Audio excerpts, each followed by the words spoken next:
대장동 의혹의 핵심 인물인 유한기 전 성남도시개발공사 본부장이 오늘 숨진 채 발견됐습니다. 여야 대선 주자 모두 실체적 진실을 밝혀야 한다며 특검을 주장했는데 특검 논의가 실제 급물살을 탈지 주목됩니다. 이재명 민주당 대선 후보는 100조 원 규모의 코로나19 손실 보상을 당장 논의하자며 윤석열 국민의힘 후보를 압박했습니다. 약자와의 동행에 나선 윤석열 후보는 장애인 고용 확대를 비롯한 맞춤형 지원을 약속했습니다. 우리나라가 의장국을 맡은 제29차 아시아태평양 의회 포럼 APPF 총회가 다음 주에 열립니다. 중국, 일본, 러시아 등 22개국이 참여해 정치와 경제 등 다양한 분야에서의 포스트 코로나 대응 방안을 모색합니다. 청년 정치인의 시각으로 이슈를 분석하고 토론하는 청년 맞수. 오늘은 유한기 전 성남도시개발공사 본부장의 사망으로 재점화된 대장동 이슈와 극명한 대조를 보이고 있는 여야 대선 후보들의 존재감에 대해 짚어봅니다.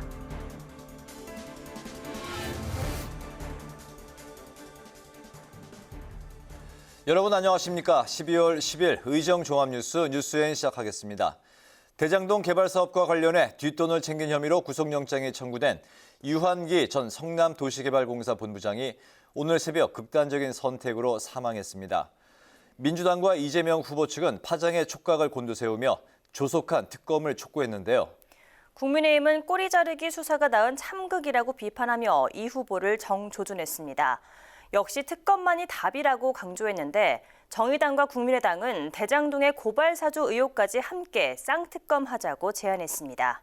보도에 홍혜진 기자입니다. 대장동 사건 관련 핵심 인물 중 하나인 유한기 전 성남도시개발공사 본부장이 스스로 목숨을 끊었습니다. 유 전 본부장은 화천대유 관계자들에게 뒷돈을 받은 혐의로 구속영장이 청구됐고 황무성 전 성남도시개발공사 사장을 사퇴시키는 과정에 당시 이재명 지사의 최측근을 언급한 녹취록이 공개되면서 윗선 지시 의혹도 불거졌습니다. 유 전 본부장의 갑작스런 사망 소식에 민주당과 이재명 후보 측은 당혹해하는 분위기입니다. 처음에 말을 아꼈던 이 후보는 고인의 극단적 선택에 비통한 심정이라고 밝히고 검찰의 부진한 수사를 비판하며 조속한 특검을 촉구했습니다. 정말로 몸통은 그대로 놔두고 그 수천억의 돈이 어디로 갔는지 그걸 왜 제대로 조사를 안 하냐. 왜 엉뚱한 데를 자꾸 건드려서 이런 참혹한 결과를 만들어내냐 하는 아쉬움이 있습니다. 앞서 이 후보는 대장동 특검 수용 의사를 밝히면서 국민의힘 윤석열 후보도 대상에 포함시켜야 한다는 조건을 단 바 있는데 조속한 특검 촉구를 통해 정면 돌파 의지를 밝힌 것으로 풀이됩니다. 국민의힘은 꼬리 자르기 수사가 낳은 참극이라며 이재명 후보를 직격했습니다. 국민의힘 이준석 대표는 SNS에 설계자 1번 플레이어를 두고 주변만 탈탈 터니 이런 것 아니겠냐고 비판했고 이양수 수석 대변인도 권력 눈치 보며 미적거린 검찰의 장기 수사 등이 원인이라며 수사 능력을 상실한 검찰은 이제 특검을 자청해야 한다고 촉구했습니다. 정의당과 국민의당은 대장동 의혹과 함께 윤석열 후보 관련 검찰의 고발 사주 의혹도 함께 특검하자고 촉구했습니다. 정의당 배진교, 국민의당 권은희 원내대표는 기자회견을 통해 양당이 쌍특검에 합의하지 않는다면 박범계 법무부 장관에게 상설특검을 통한 쌍특검을 요청하겠다고 밝혔습니다. 여야가 특검에 합의한다 해도 의혹의 중심에 양당 대선 후보가 있는 만큼 선거 전까지 수사가 마무리될 수 있을지 또 실체적 진실을 밝힐 수 있을지는 미지수입니다. 국회방송 홍혜진입니다. 이재명 더불어민주당 대선 후보가 여권 대통합 방침을 밝힌 후 처음으로 옛 바른미래당 출신 김관영 최이배 전 의원이 오늘 민주당에 입당했는데 이 후보는 천군 만마를 얻었다. 대통합의 첫 관문이 열렸다고 환영했습니다. 이 후보는 이어서 3박 4일간의 대구 경북 지역 방문에 나섰습니다. 장정현 기자가 보도합니다. 옛 바른미래당 출신 김관영 최이배 전 의원이 오늘 더불어민주당에 입당해 이재명 대선 후보 지원을 위한 선대위에 합류했습니다. 이재명 후보는 입당식에서 김관영 전 의원을 정치개혁 전문가, 최이배 전 의원은 경제 전문가로 소개하면서 대통합의 첫 관문이 열렸다고 환영했습니다. 우리 두 분 정말 천군만마라고 생각이 됩니다. 앞으로 우리 새로운 역사를 여는 길에 진정 국민을 위한 정부를 만드는 일에 중심적인 역할을 해주실 것으로 기대합니다. 김관영 전 의원은 쓴소리도 마다하지 않겠다고 말했고 최입의 전 의원은 국민의힘 김종인 총괄선대위원장에게 경제 민주화를 주제로 공개 토론을 하자고 제안했습니다. 이 후보도 최 전 의원에게 진짜 경제 민주화 정책을 마련해달라고 주문하면서 코로나 대응 예산 100조 원 지원을 언급했던 김종인 위원장을 향해 이틀째 날선 비판을 이어갔습니다. 지금은 안 하겠다. 그때 가서 하겠다. 결국은 그때 가서 안 할 가능성이 매우 높습니다. 가짜 경제 민주화 아니겠냐라는 생각이 듭니다. 민주당 선대위는 곧바로 두 전 의원에게 각각 국민통합위원장과 공동 공정시장위원장이란 책무를 맡겼는데 중도로 분류되는 이들 영입을 계기로 외연 확장 노력이 강화될 것으로 전망됩니다. 이재명 후보는 매주 타는 민생버스 메타버스 5번째 일정으로 대구 경북 지역을 찾았습니다. 경주 이씨 시조 발상지인 경주 포함제 방문을 시작으로 3박 4일 동안 대구와 의성, 구미, 안동, 포항 등 TK 지역을 한 바퀴 훑으며 고향 민심을 공략할 예정인데 일부 일정에는 부인 김혜경 씨도 함께 동행합니다. 국회 방송 장정현입니다. 윤석열 국민의힘 대선 후보는 후보직 속의 약자와의 동행위원장도 직접 맡고 있는데요. 윤 후보는 오늘 전국 장애인 지도자 대회에 이어서 사회복지 비전 선포대회에 참석해 사회 취약계층의 목소리를 들었습니다. 이어서 강릉 중앙시장을 시작으로 1박 2일간의 강원 민심 잡기에 나섰습니다. 김동길 기자의 보도입니다. 윤석열 후보는 장애인 돌봄에 있어서 국가의 역할이 미흡하다며 사회적 약자에 대한 국가의 책임 강화를 강조했습니다. 윤 후보는 장애인들이 일할 수 있는 기회를 확대하고 맞춤형 지원을 위한 정책을 마련하겠다고 약속했습니다. 디지털 기술이나 AI, 인공지능 교육을 적극 활용해 장애인 고용을 높이는 방안을 찾겠다고 말했습니다.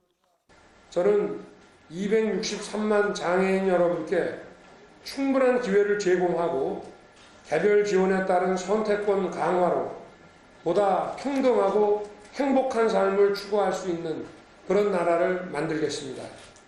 사회복지 비전 선포 대회에선 사회적 약자에 대한 두터운 지원과 촘촘한 소득 보장 시스템을 구축하겠다고 약속했습니다.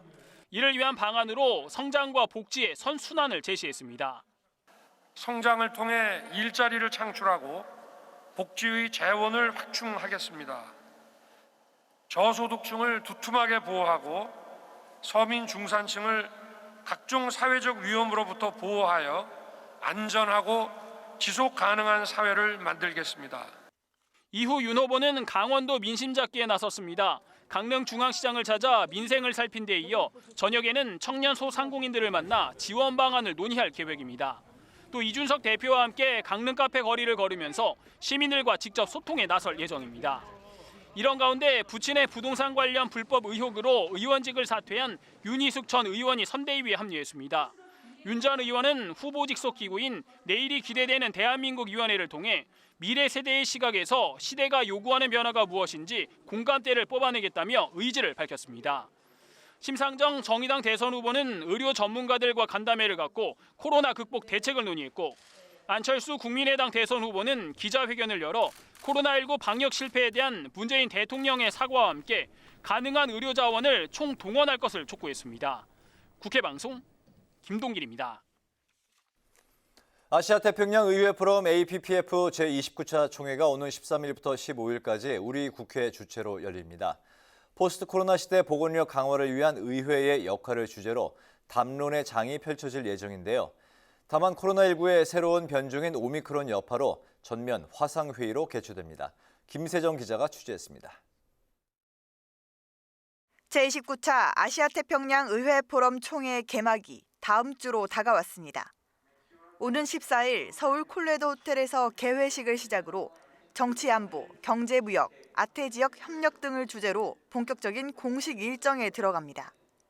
정치안보 세션에선 민주당 김한정 의원, 경제무역 세션에선 국민의힘 윤창현 의원, 아태지역 협력 세션에선 국민의힘 박진 의원이 좌장을 맡습니다.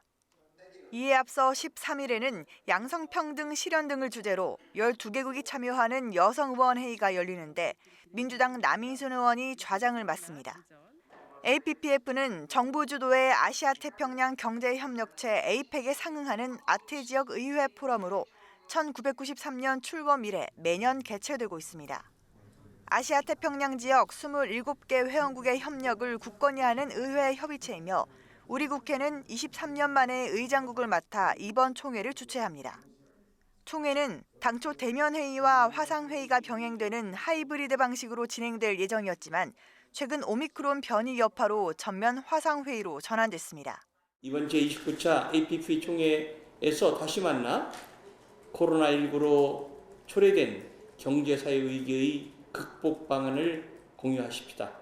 이런 영내 협력 강화를 도모하는 소중한 기회가 될 것입니다. 우리 국회는 매년 APPF 총회에서 한반도 평화에 관한 결의안을 제출했는데 특히 이번 결의안에는 우리 국회가 추진하는 남북국회회담과 종전선언에 대한 내용이 담길 예정입니다. 회원국이 합의한 결의안은 APPF 총회 마지막 날 최종 채택될 예정으로 아시아 태평양 지역 의회 파트너십 강화의 계기가 될 것으로 기대되고 있습니다. 국회방송 김세정입니다. 인구 감소와 지역 소멸 등 농촌이 처한 현실은 어제 오늘 문제는 아닌데요. 국회 농림축산식품해양수산위원회가 농촌 현장 관계자들과 함께 공청회를 열고 청년 지원책을 비롯한 다양한 대안을 모색했습니다. 공청회의 주요 내용을 태윤영 기자가 전합니다. 저출산에 더해 인구 고령화로 소멸론이 대두되고 있는 농촌 지역들. 농촌 현장에선 해결책으로 청년들의 유입과 안정적인 정착을 꼽습니다. 하지만 현실은 녹록지 않습니다. 시장 개방으로 농산물의 가격이 떨어지다 보니 청년들은 기대 이상의 소득을 낼 수 없고 어렵게 마음을 먹어도 농사지을 땅 구하기가 쉽지 않기 때문입니다. 그런데 젊은 사람들이 왜 그럼 농촌에 지원하지 않는가는 농산물 가격이 보장되지 않습니다. 집이 있어야 되고 그다음에 땅이 있어야 되고 돈이 있어야 되는데 이 세 가지가 청년들이 잘 없습니다. 공청회에서도 청년 지원책이 부족하다는데 공감대를 이뤘습니다. 청년 유입을 위한 각종 세제 혜택, 더 나아가 주거와 교육 공간 등 인프라 구축에 힘써야 한다는 의견이 지배적이었습니다. 그런데 인구 감소나 고령화나 이런 부분들은 청년 농업인들을 어떻게 양성을 할 것이냐 하는 그게 가장 중요한 포인트예요. 청년들에 대해서도 이 농촌 지속성 강화를 위하려면 이제 뭐 생활 환경을 출산 지원, 교육 환경 개선 그런 사업들이 좀 더 기후 위기에 따른 식량 안보 관점에서의 농업 정책도 강조됐습니다. 모든 농지에서 활용할 수 있는 스마트 농업 기반 시설을 확충해 식량 작물의 자급률을 높여 식량난에 대비하자는 취지입니다. 기후 위기에 대응해서 안정적으로 농사를 지을 수 있도록 스마트 농업 생산 기반을 계속 조성해 나가야 한다고 생각합니다. 농촌과 함께 인구 감소를 겪고 있는 산촌에 대한 논의도 이어졌습니다.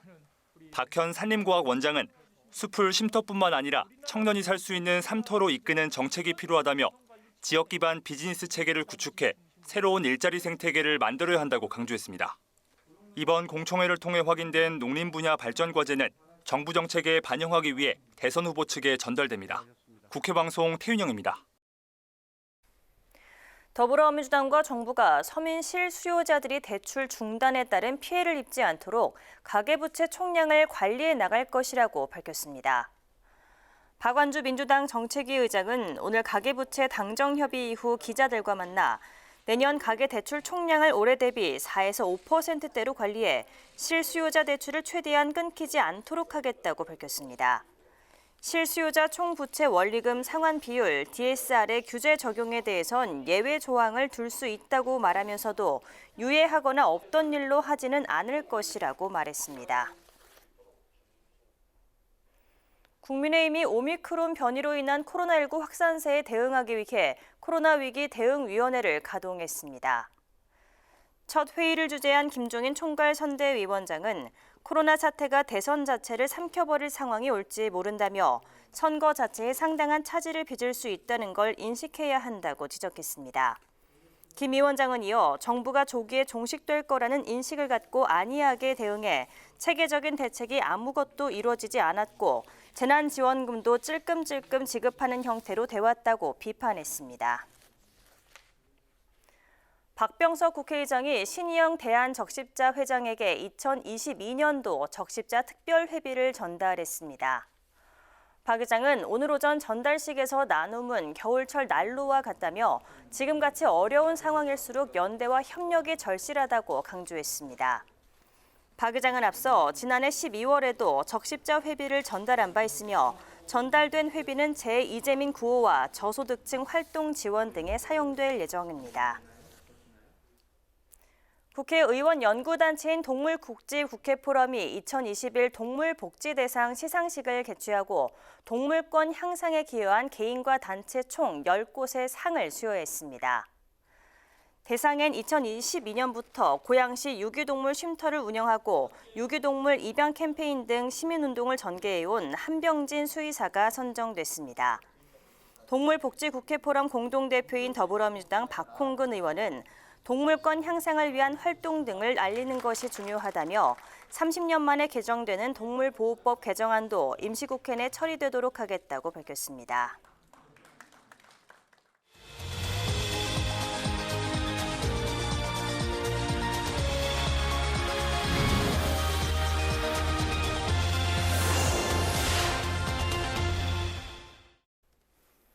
네, 매주 금요일 한 주간의 여론 추이를 핵심만 짚어 분석해보는 뉴스엔 주간 리서치 시간입니다.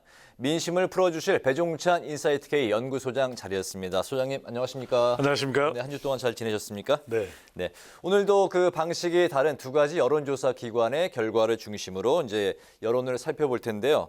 먼저 한국사회여론연구소 결과 여론조사에서는 지난주에 이어서 윤석열 후보가 오차 범위 내에서 이제 앞선 결과가 이제 나왔고, 네. 또 전국 지표조사 NBS에서는 이재명 후보가 윤석열 후보를 한 달여 만에 네. 앞선 결과가 나왔네요. 두 조사 모두 오차 범위 내입니다. 먼저 지난주 금요일, 토요일 실시된 자동응답 조사 방식의 이 한국사회여론연구소 결과를 보면 윤석열 후보 41.2%, 이재명 후보 37.9%입니다. 오차 범위 내입니다. 그러니까 오차 범위 내니까 누가 이긴다라고 이야기하기보다는 오차 범위 내에 앞서는 수치다라고 이제 설명을 할 수 있는데 그만큼 초접전 양상의 모습을 나타냈습니다.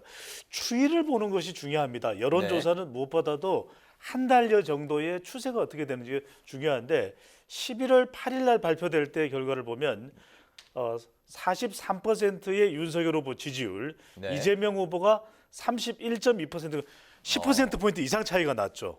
그러니까 가장 최근의 조사 결과를 보면은 오차 범위 내.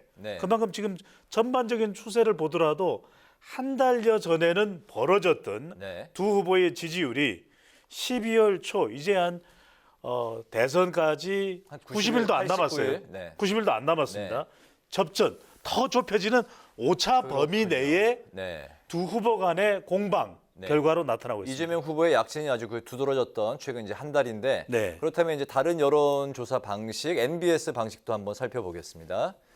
네, 먼저 대선 후보 지지도부터 볼까요? 네, 면접은 조사 방식입니다. 면접은 이제 직접 질문을 하는 방식인데 이재명 후보 38%, 윤석열 후보 36%. 뭐 오차 범위 내긴 하지만 이재명 후보가 한 달 만에 역전을 했습니다. 그러니까요.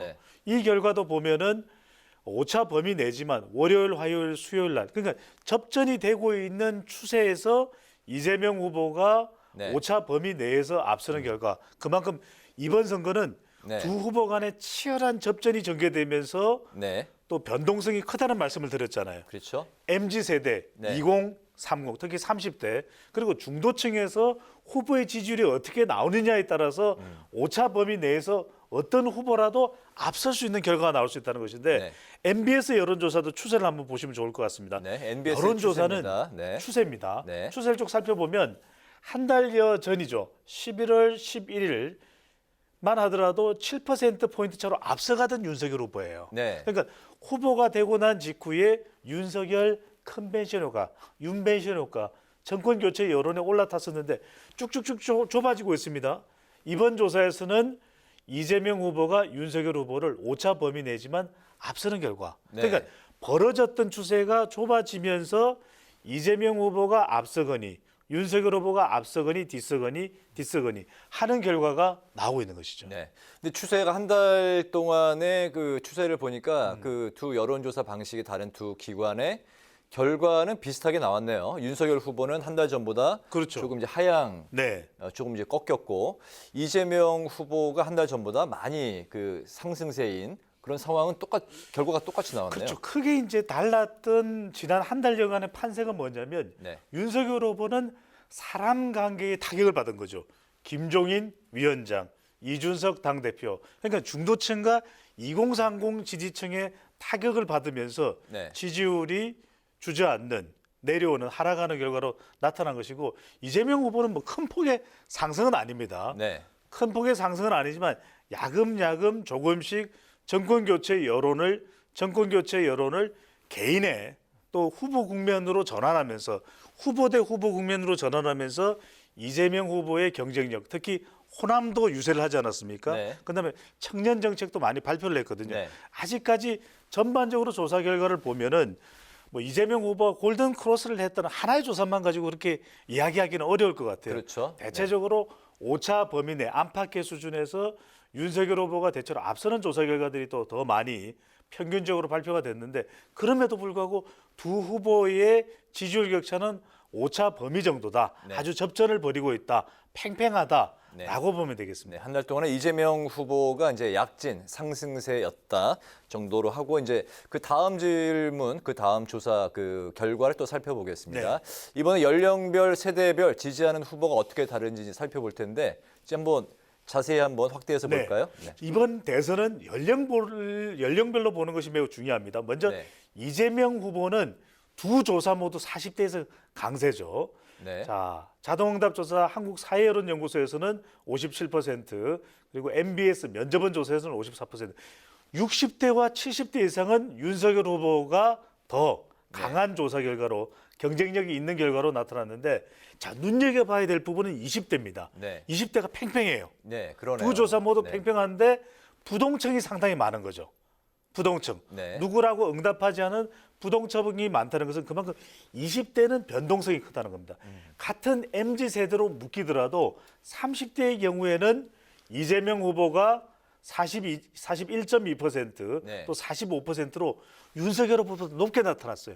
그러니까 30대 지지율이 높아지면서 이재명 후보의 지지율이 추세적으로 올라가는 결과가 나타나는데 이건 뭐냐면 30대의 경우에는 이준석 당대표가 30대입니다. 네. 그러니까 윤석열 후보가 이준석 대표와의 갈등 속에서 30대 타격을 받았고 또 하나는 20대, 30대를 묶으려고 할 때 20, 30대가 먼저 반발을 해요. 아니 우리 달라요. 20대는 우리 30대와 달라요. 30대는 우리 20대와 달라요. 이런 이야기를 하거든요. 네. 근데 30대는 20대보다는 조금 더 이념적입니다. 그러니까 전통적으로 봤을 때 30대는 진보적 성향이 보수적 성향보다는 더 강하다라고 봐야 되는데 그렇다고 해서 뭐 30대가 완전히 확정적으로 후보에 대한 지지가 결론이 나온 건 아니에요. 네. 계속 변동성이 있고 그래서 우리가 눈여겨봐야 되는 것은 조금 더 크게 보여주시면 좋은데 이 50대의 지지율에 더 집중을 할 필요가 있습니다. 50대를 가만히 보시면 두 후보가 아주 큰 차이가 아닌데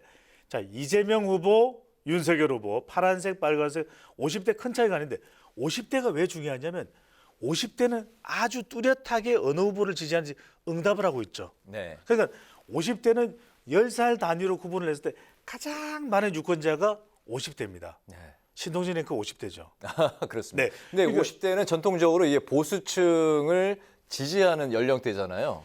5년 전, 10년 전에는 그랬습니다. 네. 그런데 불과 2, 3년, 3, 4년 전부터는 50대 중반에서 진보와 보수가 나눠져요. 네. 그렇기 때문에 잡기가 힘든 20대, 30대 MZ세대보다도 오히려 잡으면 잡을 수가 있는 50대가 치열한 이 프레임 전쟁에서 윤석열 후보도 이재명 후보도 더 중요한 유권자 연령대가 될 수 있는 겁니다. 네. 아직은 뭐 그 선거가 한 석 달 정도 남았습니다만 최근에 50대 추이를 보면 그 민주당 쪽으로 조금 옮겨간 듯한 그렇죠. 그런 느낌을 이제 받는 결과가 나오고 또 있고. 50대가 어떤 이슈에 따라서는 네. 또 정권 교체 여론의 탄력을 받으면 네. 보수 쪽으로 또 성향이 살짝 바뀔 수도 있거든요. 네. 그러니까 이 50대가 어느 쪽으로 가느냐 네. 이 부분도 앞으로 더 눈여겨보실 부분입니다. 네, 50대와 그리고 30대도 역시 최근에 추이가 민주당 쪽에 좀 옮겨간 듯한 그런 결과가 양상을 보이고 있습니다. 어쨌든 2030 표심이 이번 선거에 굉장히 중요한 변수로 작용할 거라는 이야기가 계속 나오는 상황에서 전체 유권자의 3분의 1 아니겠습니까? 그렇죠. 계속 34% 정도 되기 때문에 2030 세대가 집단으로 특정 후보에게 투표하는 경우에 선거에서 아주 큰 파괴력이 발생할 수 있습니다. 알겠습니다. 오늘 그 마지막 또 살펴볼 내용은 당 내용을 가까스로 이제 봉합한 국민의힘 이제 선대위가 이번 주 이제 출범을 하면서 대선 레이스가 이제 본격적으로 시작을 했던 그 한 주인데 정당 지지율에 이제 변화가 있는지 살펴보겠습니다. 추세로 보면 아주 큰 차이는 없습니다. 그런데 이 정당 지지율에서 더불어민주당 지지율은 살짝 하락을 했고 국민의힘도 조금 내려왔습니다. 그러니까 두 정당에 대한 약간 혐오가 있을 것 같아요. 이번 대선이 지나칠 정도로 네거티브가 된다. 코로나 국면인데 코로나 방역에 대한 구체적인 대안이 정당으로 유력 정당으로부터 나오지 않고 있다. 여당, 야당 모두. 이것도 조금 실망한 여론이 정당 지지율이 좀 빠진 이유도 될 수 있을 텐데 더 우리가 주목해서 봐야 될 것은 벌어졌던 정당 지지율, 마찬가지로 후보 지지율과 마찬가지겠죠. 한 달여 전만 하더라도 국민의힘이 10% 가까이 앞섰던 지지율 11월 15일을 보시면은 10% 이상 국민이 앞섰었어요. 그런데 자 12월 6일 가장 최근 조사 결과를 보면 오차 범위 내로 접어들었다. 이 정당 지지율 표 다음 걸 한번 보여주시죠.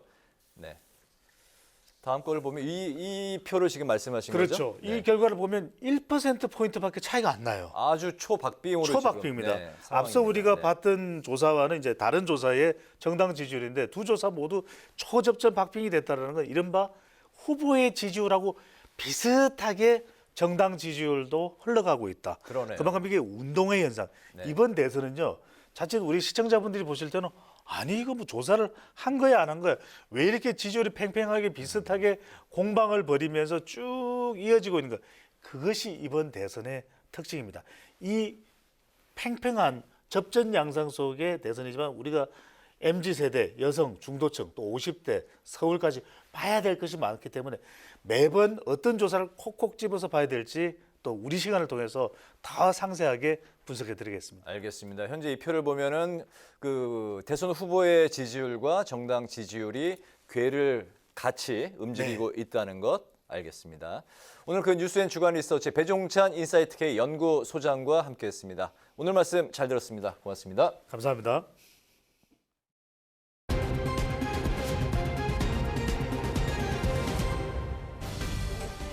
오늘의 정치톡 시간입니다. 12월 10일 시선을 집중시킨 정치 뉴스 만나보시죠. 오늘의 첫 번째 정치톡, 1년 8개월 만에 컴백입니다. 정치 평론을 하지 않겠다며 은퇴를 선언했던 유시민 전 노무현 재단 이사장이 정치 비평 재개와 함께 더불어민주당 이재명 대선 후보 지원 사격에 나섰습니다. 진보 진영의 대표적인 논객이자 친노 대표 인사인 유 전 이사장이 이재명 후보에게 힘을 실어주면서 지지층 결집에 긍정적인 역할을 할 것으로 예상되고 있는데요. 유 전 이사장 활동 재개 후 첫 인터뷰를 통해 이재명 후보를 대표하는 세 가지 키워드로 생존자, 발전 도상인, 과제 중심형을 뽑으며 이 후보의 장점을 부각했습니다. 정치적으로도 지난 한 10여 년 동안 사실상 생존자에 가까운 그런 경로를 거쳐왔어요. 진짜 뭐 문제가 심각하게 있으면 못 살아남아요. 이런저런 작은 오류들은 있었을지 모르나 정치적 생존을 위태롭게 할 만큼의 어떤 하자나 이런 것들은 없었던 사람 같다. 이재명 후보는 한 인간으로서 정치인으로서 볼 때 완성형이 아니에요. 완성됐던 게 꼭 좋은 건 아니거든요. 그러니까 저는 발전도상인이라고 표현한 것은 이재명 후보가 여전히 더 지금보다 나은 모습으로 갈 가능성이 있다.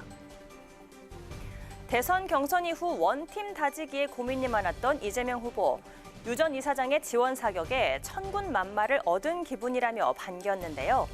오늘 SNS를 통해 유 전 이사장이 발전도상인이라고 지어준 별명도 무척 마음에 든다며 끊임없이 발전해가는 사람이 되겠다고 밝혔습니다.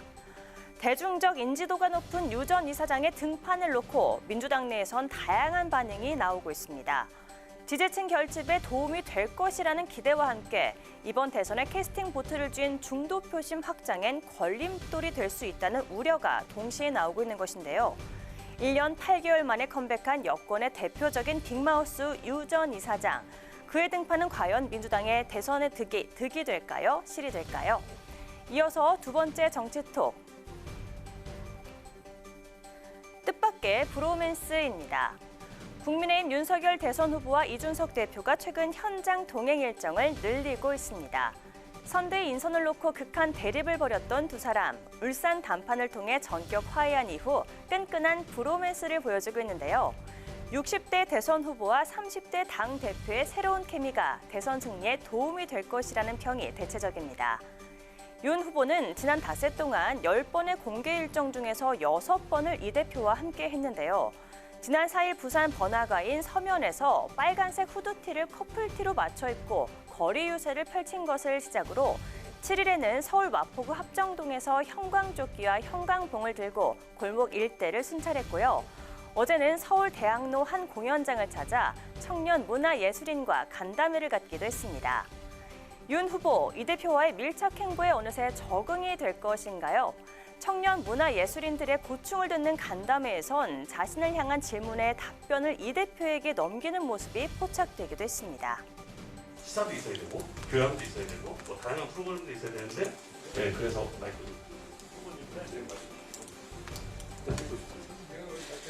네. 아무래도 제가 이 부분 관련해서는 이 대강령을 만약에 또 정부 사실은 이제 뭐 저는 이제 영상만 많이 보고 뭐 사실 당연히 그런 부분은 공용으로 할 수 있는 걸 시설을 늘려나가는 게 중요해요. 어려운 기획 진행이 누구보다도 잘 알고 있고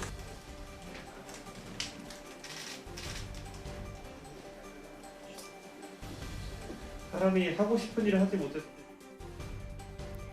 윤석열 후보와 이준석 대표 두 사람의 밀착 행보를 놓고 이 대표가 지나치게 부각되고 있다며 누가 후보인지 모르겠다는 지적도 나오고 있는데요. 이에 대해 국민의힘 선대위 관계자는 이 대표가 정치 선배의 경험을 살려 윤 후보와 조화를 이루고 있다며 무엇보다 윤 후보가 세대를 초월한 후보로 생각되는 긍정적인 효과가 크다고 밝혔습니다. 연일 선거운동을 함께하며 찰떡궁합을 과시하고 있는 윤석열 후보와 이준석 대표. 시민들이 기념사진 촬영을 요청할 때마다 매번 함께 응하며 화기애애한 모습을 연출하고 있는데요. 윤 후보와 이 대표의 뜻밖의 브로맨스, 유권자들의 표심엔 과연 어떤 영향을 미치게 될까요? 지금까지 오늘의 정치톡이었습니다.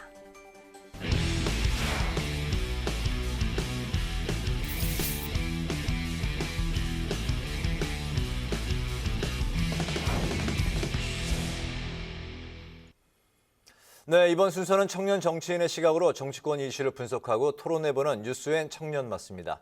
남다른 관점으로 날카롭고 뜨거운 토론을 펼쳐주실 두 분, 박용훈 더불어민주당 전국대학생위원장, 김재섭 전 국민의힘 비상대책위원 두 분 나오셨습니다. 어서 오십시오. 네, 안녕하세요. 안녕하세요. 네. 먼저 오늘 오전에 갑작스러운 소식이 이제 들려오면서 정치권이 술렁였는데요. 대장동 의혹의 키맨으로 불리던 유한기 전 성남도시개발공사 개발사업본부장이 극단적인 선택을 했고 오늘 숨진 채 발견이 됐습니다.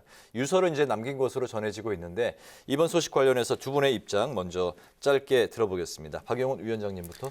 네, 유한기 지금 포천도시공사 사장이죠. 이분이 마지막으로 말을 남겼다고 해요. 네. 이제 내 사회생활은 끝났다. 검찰과 언론이 나를 죽였다. 라고 이렇게 마지막으로 남겼는데 이분이 남욱 변호사와 정영학 회계사에게 2억 원을 수수한 혐의로 이렇게 수사를 받았는데 검찰이 너무 과도한 수사를 했다. 저는 이렇게 생각하고요. 왜냐하면 곽상도 전 국민의힘 의원과 박영수 전 특검은 50억, 100억을 받았는데 제대로 검찰 수사가 이루어지지 않고 있거든요. 그런 면에서 너무 편파적인 수사, 또 언론이 이걸 너무 부추긴 건 아닌가 싶습니다. 네네. 김 의원님? 예, 마치 이제 오늘 고인이 되신 분 이야기라 좀 꺼려지긴 합니다만은 어쨌든 이 대장동이라고 하는 것이 지금 대선 전국에서 굉장히 제일 중요한 이슈 중에 하나고 전 국민의 어떤 이목이 집중된 사안이다 보니까 아무래도 그 고인께서 상당한 압박을 느끼지 않았나 싶습니다. 그래서 하루라도 조속히 좀 빨리 해결이 되면 좋겠다라는 생각이 들고요. 네. 한편으로 이제 이 대표가 이런 얘기를 했죠. 결국에는 이제 핵심 관계자가 아니라 결국 그 주변인들만 수사를 해서 이렇게 되는 거 아니냐라는 사실 야당의 지적도 있거든요. 그런 면에 있어서 특검도 이제 불가피해졌다. 조금 더 수사의 속도를 내서 고인의 억울함을 풀어줄 필요가 분명히 있겠다라는 생각도 같이 듭니다. 네네. 관련해서 이제 또 질문 드리겠습니다. 유한기 전 이제 본부장 사망으로 대장동 특검 논의가 다시 이제 불붙고 있는데요. 여야가 이제 특검 도입에 이제 그동안 이제 한 목소리를 냈었는데 오늘 그 여당의 입장을 보면 조속한 특검을 또 이제 주장을 했습니다. 그렇다면은 쌍특검의 조건을 떼고 대장동 특검만 추진할 가능성 두 분은 이제 어떻게 보시는지 먼저 이번에는 김재섭 의원님부터 들어보겠습니다. 글쎄요, 이게 뭐 쌍특검도 좋고 뭐 저는 대장동 특검도 좋은데 결국에 가장 문제가 많이 되고 있는 것이 대장동이니까 그게 좀 수사력을 집중하는 것도 나쁘지 않다는 생각은 있습니다. 다만 이제 특검 구성과 관련돼서 여야의 의견 차이가 좀 있는 것 같은데 네. 결국 이제 특검을 구성하는 것은 대상이 무엇이냐 그리고 특검 인사를 어떻게 할 것이냐 시기를 어떻게 할 것이냐 대충 이렇게 세 꼭지로 나뉠 텐데요.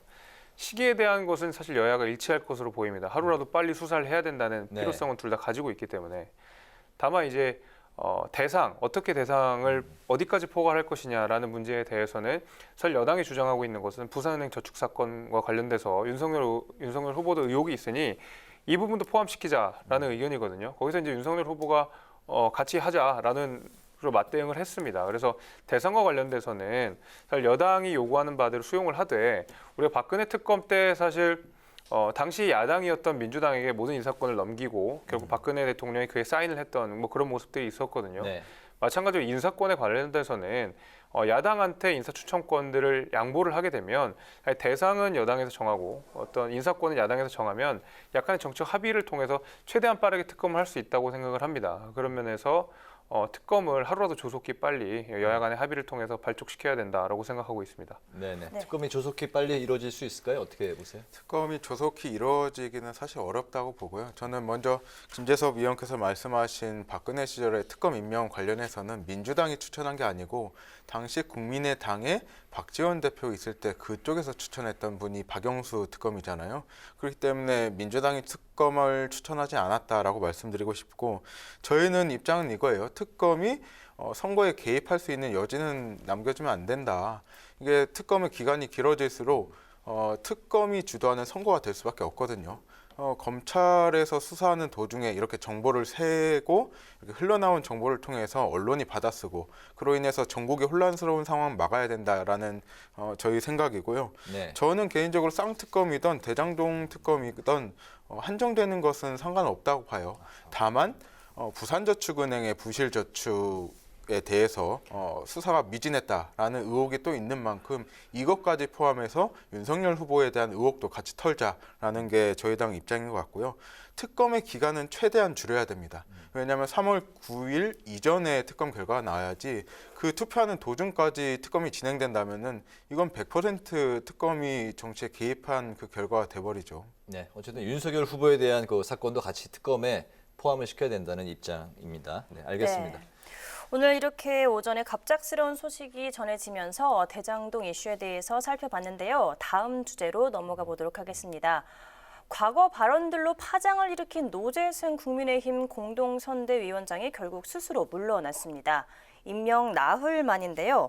사실 사퇴 전까지만 해도 버티기 의지를 좀 불태웠다가 돌연 태도를 바꿨는데 당의 경질로 보는 시각이 많은데 어떻게 보십니까? 사실 애초에 이제 이런 그 망언이라고 해야 될죠. 망언이 SNS상에 게재됐다는 사실을 알았을 때 빠르게 조치를 했었어야 된다고 생각을 합니다. 이것을 이제 사나흘 정도 유지를 했던 것 자체가 국민의힘 선대위가 나아갈 방향에 대해서 국민들께 좀 실망을 끼쳐드린 부분이 아닌가라고 생각하게 되고요. 사실 뭐 노재승 씨 개인으로서는 그런 의견을 피력할 수 있습니다. 그리고 국민의힘이라고 하는 정당이 사실 다양한 의견들을 수렴하는 정당이고 여러 정치적 견해들이 있을 수 있고 역사적 사실에 대해서도 개인적인 판단이 다를 수 있습니다. 그런 면에서 뭐 그것까지는 이용할 수 있다고 치더라도 사실 선대위원장이라고 하는 자리는 그 선대위가 나아가는 방향이거든요. 근데 윤석열 선대위가 처음에 출범할 당시에 가장 많이 이야기했던 것이 뭐냐면 중도 확장을 잘해야 된다라는 이야기를 했는데 공동선대위원장으로서 노재승 씨가 어떤 중도 확장의 효과를 가져오는지에 대해서는 사실 저는 잘 모르겠습니다.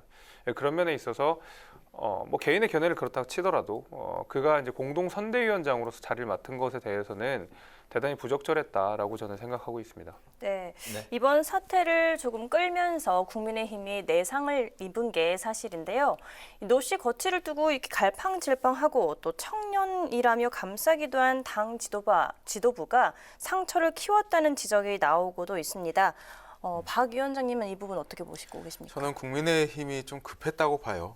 지금 정당 지지율은 2030이 국민의힘이 꽤 많은 지지를 받고 있는데 윤석열 후보는 그에 훨씬 못 미치는 지지를 받고 있거든요. 네. 그렇기 때문에 지난 4월 7일 보궐선거 때 인지도를 쌓고 힙한 분으로 이렇게 형성된 분을 모셔옴으로써 2030 지지율을 좀 상승시키려는 요인으로 삼으려고 한 것 같은데 사전에 검증이 하나도 안 됐다.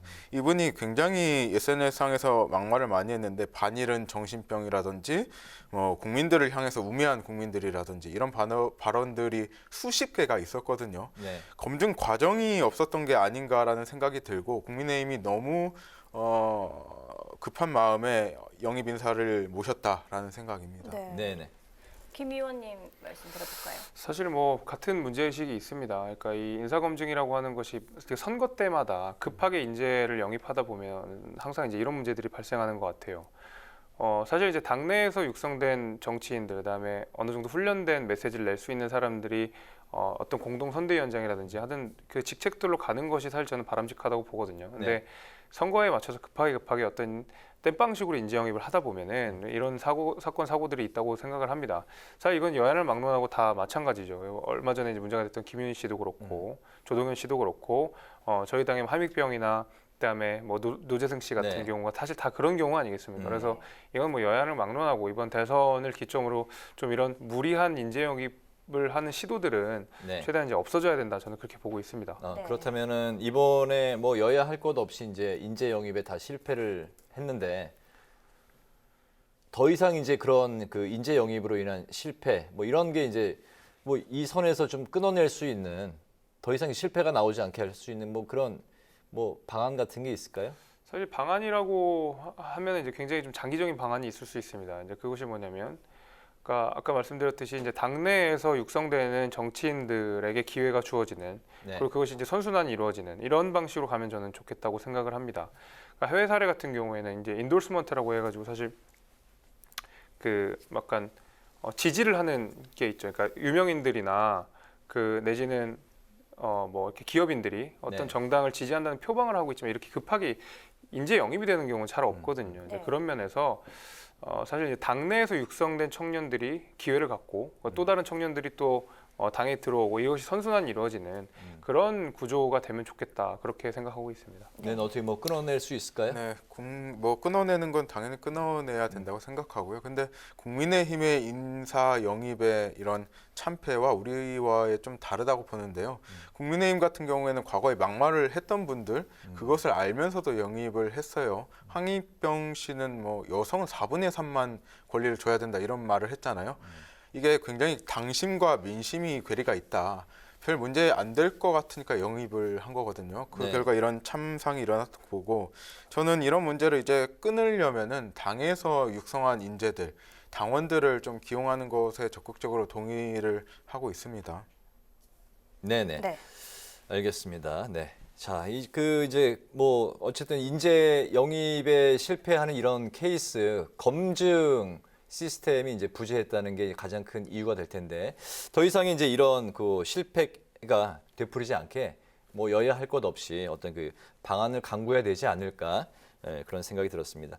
다음 이제 국민의힘은 이제 청년 미래 정책 수립을 위한 새 인재로 이번에는 이제 뭐 그렇게 새로운 인재는 아닙니다. 근데 어쨌든 새 인재로 윤희숙 전 의원을 또 이제 영입을 했습니다. 근데 이제 윤희숙 전 의원은 불과 이제 몇 달 전에 부친의 땅 투기 의혹으로 의원직을 이제 스스로 내려놨는데 청년 미래 정책 수립을 위한 새 인재로 이제 발탁이 된 거기 때문에 과연 이제 윤 전 의원이 청년의 마음을 헤아릴 수 있는 적임자일까 이런 이제 또 의문이 생길 수 있는데요. 여기에 대해서 이제 박용원 위원장님 의견부터 들어보겠습니다. 영입에 또 실패죠. 처음에 김성태 의원 사퇴하셨잖아요.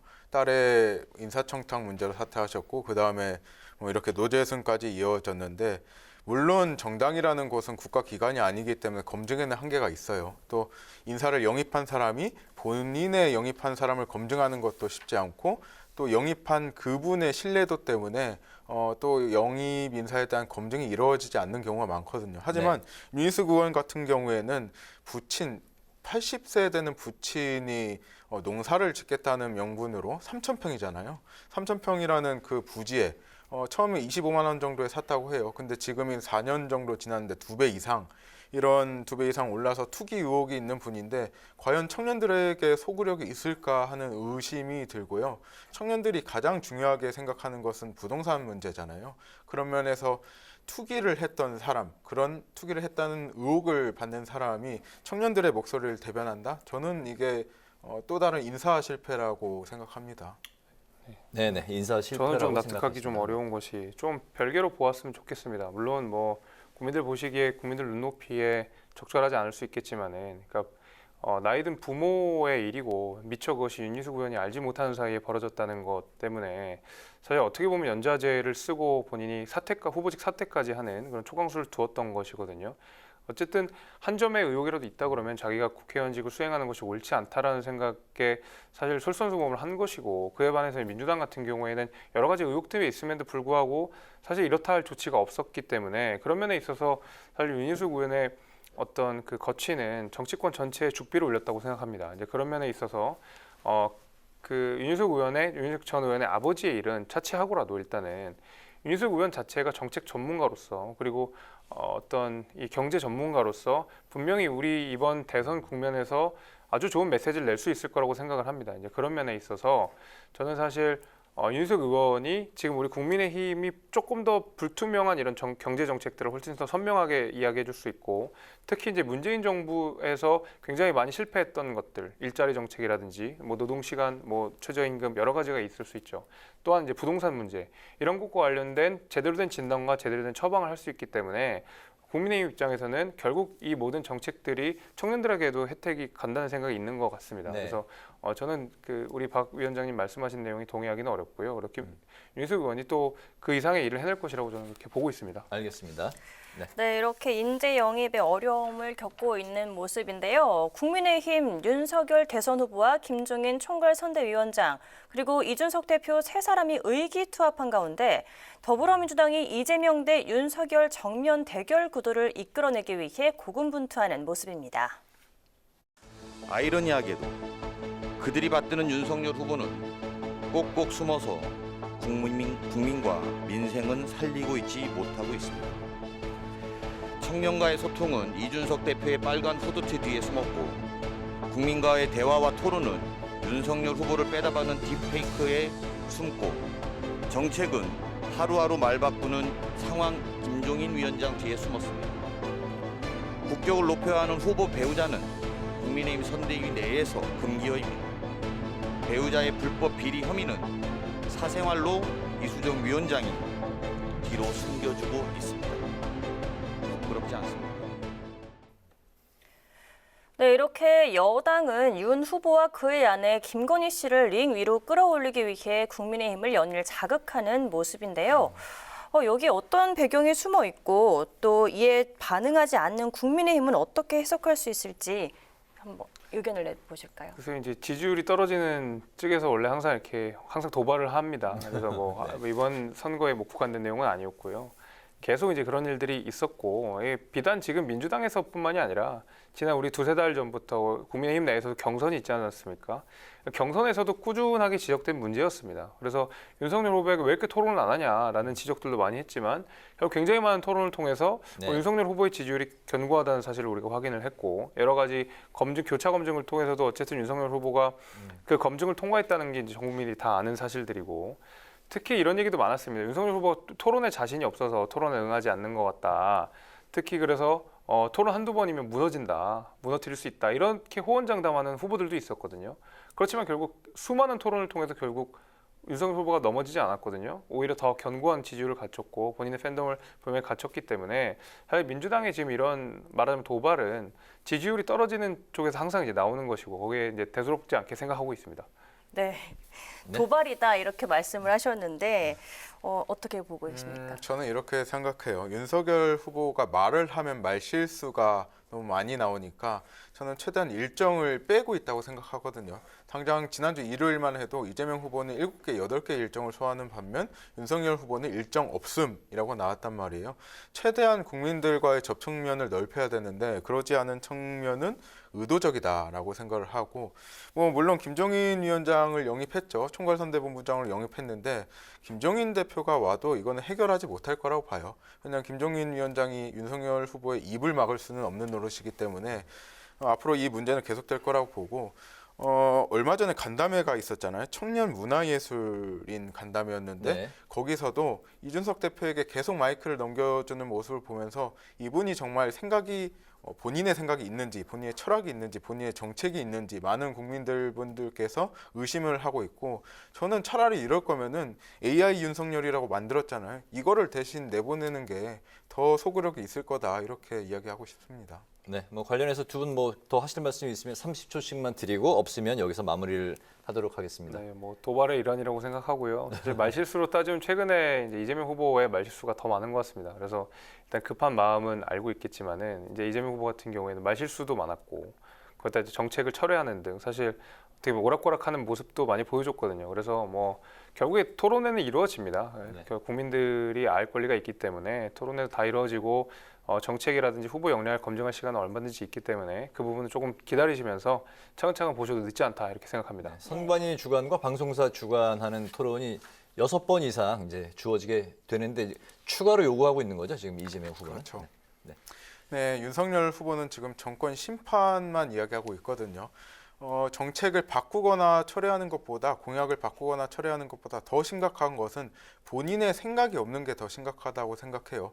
그러므로 민주당에서는 계속 대화를 통해서 국민들께 본인의 생각을 밝히자고 하는 거거든요. 그런 의미에서 윤석열 후보가 하루라도 빨리 그 정규적인 토론 외에 이재명 후보와 만나서 이야기하는 그런 시간을 갖기를 희망합니다. 알겠습니다. 네. 이제 오늘 그 청년 마수 마무리를 해야 될 텐데요. 오늘은 유한기 전 성남도시개발공사 본부장의 사망으로 재점화된 대장동 특혜 이슈 그리고 여야 대선 후보들의 존재감, 대비를 중심으로 살펴봤습니다. 지금까지 박용훈 더불어민주당 전국대학생위원장, 김재섭 전 국민의힘 비상대책위원 두 분과 함께했습니다. 오늘 말씀 고맙습니다. 고맙습니다. 주말인 내일 전국 대부분 지역의 미세먼지의 농도가 나쁨 수준을 보이겠습니다. 내일 아침 기온 서울 4도, 광주 6도, 부산 8도, 낮 최고 기온은 서울 10도, 광주, 대구 13도 등으로 오늘과 비슷하겠습니다. 일요일 오후부터 찬바람이 강하게 불면서 기온이 크게 떨어지겠고 다음 주 초에는 강추위가 찾아오겠습니다. 네, 오늘 뉴스에는 여기서 마치겠습니다. 편안한 주말 보내시기 바랍니다. 시청해주신 여러분 고맙습니다.